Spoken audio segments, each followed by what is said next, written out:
Good morning. The COVID-19 outbreak continues to grow here in Alabama. Let's get straight to today's big headlines. According to the Alabama Department of Public Health, there are now 46 total confirmed cases. 23 of those are in Jefferson County. Lee County now has the second highest number of cases at 7.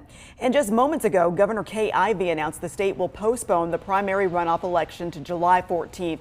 The decision came after a discussion between the governor, the Secretary of State, and the Attorney General. The biggest race in the runoff is the one for the Republican nomination for Senate. Tommy Tuberville led Jeff Sessions after the primary earlier this month.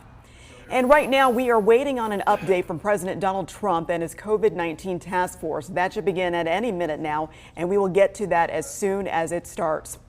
And this morning, we're learning more about a UAB doctor who has been diagnosed with the coronavirus. Dr. Michael Sag likely contracted the virus while on a family trip to New York City. And UAB President Ray Watts says that Sag wants to make his case known so that he can stress the importance of social distancing. He adds that UAB, while working with the health department to identify anyone who may have been exposed. And Dr. Sag works in the Division of Infectious Diseases. He is an expert on HIV and AIDS infection control. He founded the 1917 clinic more than 30 years ago. And developing overnight, the U.S. and Canada have agreed to temporarily close its shared border to non-essential travel. It's all in an effort to stop the spread of the coronavirus pandemic. However, officials say this will not stop the flow of trade between the nations. We've talked about the number of cases. The death rate, which is up slightly, currently sits worldwide at just 4%. But what about the recovery rate? Now, according to Johns Hopkins University, of the 198,000 cases across the globe, right at 82,000 people have fully recovered. That comes out to a 41% recovery rate. And remember, though, there is still that gray area. 108,000 people confirmed to have COVID-19 are still battling the virus. In a bid to speed up screenings for the coronavirus, the Trump administration is slashing its test development regulations. Now, this could boost testing capacity at some labs, but it could also complicate the accuracy of the test kits. Now, the White House estimates about 59,000 people have been tested so far. Those numbers do not include tests done at hospitals, which could be available next week.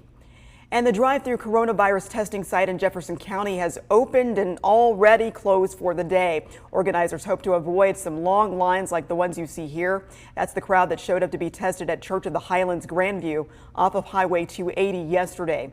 The Church of the Highlands estimated that there was probably 1,000 or more people who showed up to be tested yesterday at their Grandview campus off of Highway 280. Only about 400, though, were actually tested.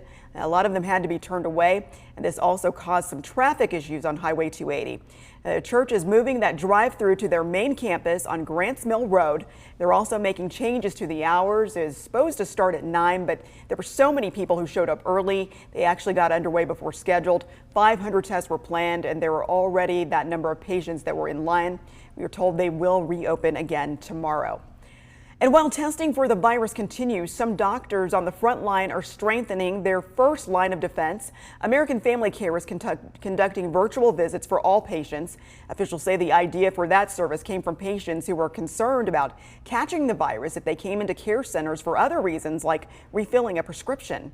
By removing that boundary for patients to get their routine medical care taken care of, we can do this over telemedicine because we can prescribe medication and order labs without the patient having to come into our clinics.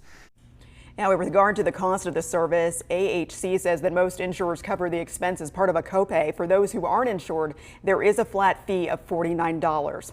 Now, before you get tested, you'll need to be screened. If you're covered by Blue Cross Blue Shield, it is providing access to telehealth. As you've heard, that can serve as your initial screening for someone who may need testing. And the message for millennials right now from the National Institute of Allergy and Infectious Disease: stay out of the bars. Dr. Anthony Fauci says, quote, "Don't get the attitude that I'm young and I'm invulnerable. You can get the virus too." He adds that millennials can play a major part in stopping the spread of this virus by just staying out of large groups.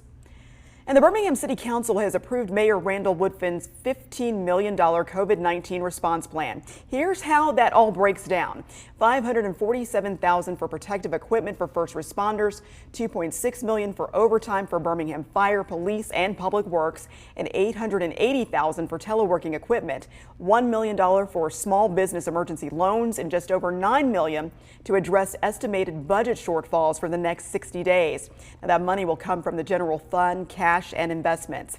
And the city of Birmingham is also working to get a cut of that proposed Washington stimulus package. The Birmingham City Council is seeking a meeting with Senator Richard Shelby and Doug Jones, along with Representatives Terry Sewell and Gary Palmer, to try and secure as much funding as possible for the city.